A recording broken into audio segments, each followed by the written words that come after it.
Bismillahirrahmanirrahim. Assalamualaikum warahmatullahi wabarakatuh.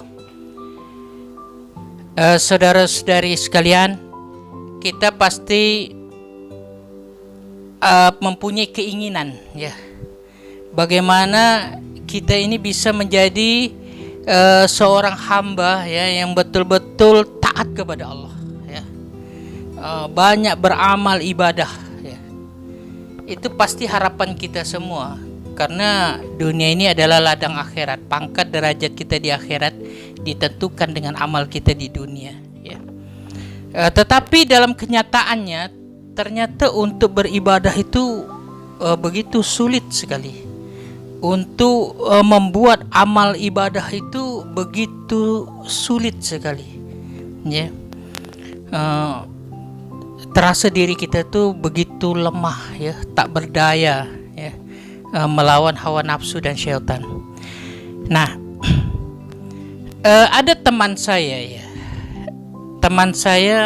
dia bertanya kepada saya, ya, teman saya ini udah almarhum, udah meninggal, ya.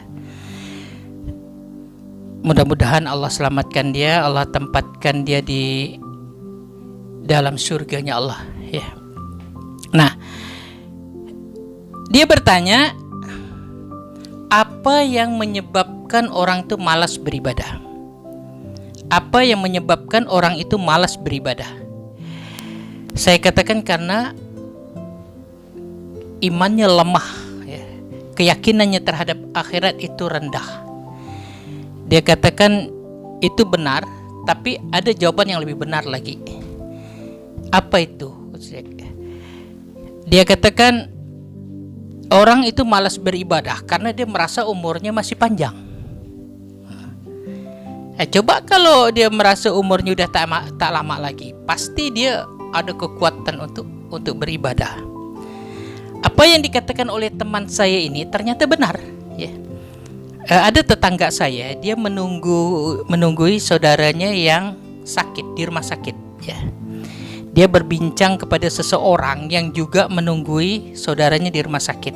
Jadi orang ini bercerita, ya, dulu dia punya keponakannya itu, ya, paru-parunya hancur, ya. Paru-parunya hancur karena dia mengkonsumsi sabu-sabu, ya. Nah, dokter memvonis dia itu umurnya hanya sampai 1 bulan. Itu pun kalau dia minum obat atau makan obat dari obat yang diresepkan oleh dokter, ya. Nah, obat yang diresepkan oleh dokter ini 1 hari itu harganya, diminum 1 hari itu harganya 2 juta. Kalau untuk 1 bulan itu dia harus siapkan uang 60 juta, ya. Nah, ketika ini disampaikan kepada si ponakan ini bilang, pulangkan aku paman, pulangkan aku. Ya, akhirnya dia dipulangkan. Di rumah dia minta belikan kain sarung, sajadah, pakaian sholat, kopiah, ya. Kemudian dia dengan kekuatan yang ada di dalam tubuhnya ini, ya, yang masih tersisa, dia paksakan pergi ke masjid, ya. Dia beribadah, ya. Dan dia hanya minta belikan obat-obat yang hanya untuk menguatkan tubuhnya saja, ya. Nah, dia beribadah terus, pulang-pulang tuh hanya untuk makan, ya, buang air, tidur. Nanti dia datang lagi ke masjid, ya. Ya, paling malam dia pulang. Besok subuhnya dia udah sholat subuh lagi ini. Nah, sholat malamnya dia di rumah. Betul-betul dia bersungguh-sungguh ibadah. Kenapa dia ada kekuatan itu? Karena dia yakin bahwa umurnya udah tidak lama lagi, ya kan? Nah, akhirnya singkat cerita dia bertahan hidup sampai 1,5 bulan. Kemudian dia meninggal dunia. Dan ketika meninggal dunia, pamannya melihat wajahnya ini senyum. Dia mati dalam keadaan husnul khotimah, ya. Nah, contoh yang lain, Freddy Budiman. Nah, Bapak Ibu pasti kenal dengan Freddy Budiman. Siapa Freddy Budiman? Freddy Budiman ini gembongnya narkoba. Ya. Dia masukkan narkoba ke Indonesia ini bukan main kilo-kiloan lagi, udah main ton. Ya, sehingga di persidangan hakim memvonis hukuman mati. Ya. Nah, ketika dia hendak dihukum mati, dua permintaannya. Ya. Yang pertama, tembak aku setelah aku mengucapkan asyhadu alla ilaha illallah wa asyhadu anna muhammadar rasulullah.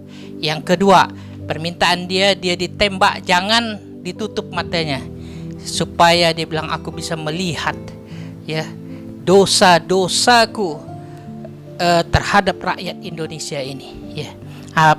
Permintaan yang kedua itu tidak dikabulkan. Setelah ditembak tepat kena di dadanya, dia meninggal dunia.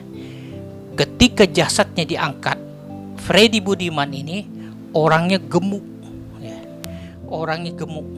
Tapi ketika diangkat ringan sekali, dan dia meninggal. Wajahnya tersenyum, keningnya mengeluarkan butiran-butiran keringat.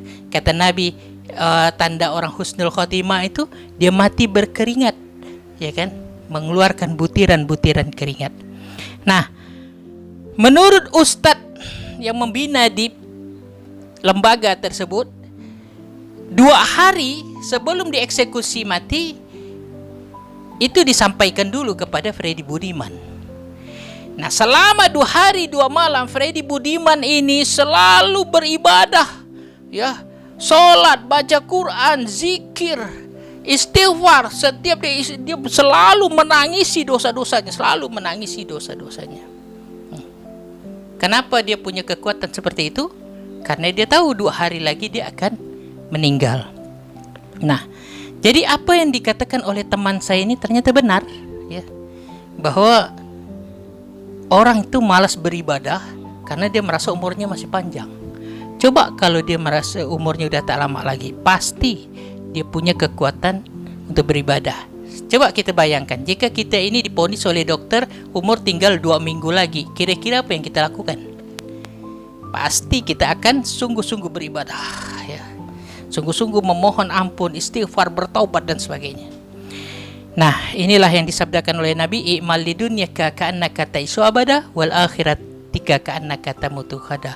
Bekerjalah kau untuk duniamu seolah-olah kau hidup selama-lamanya, wal akhiratika ka'annaka tamutu ghada, dan bekerjalah kau untuk akhiratmu seolah-olah engkau mati besok.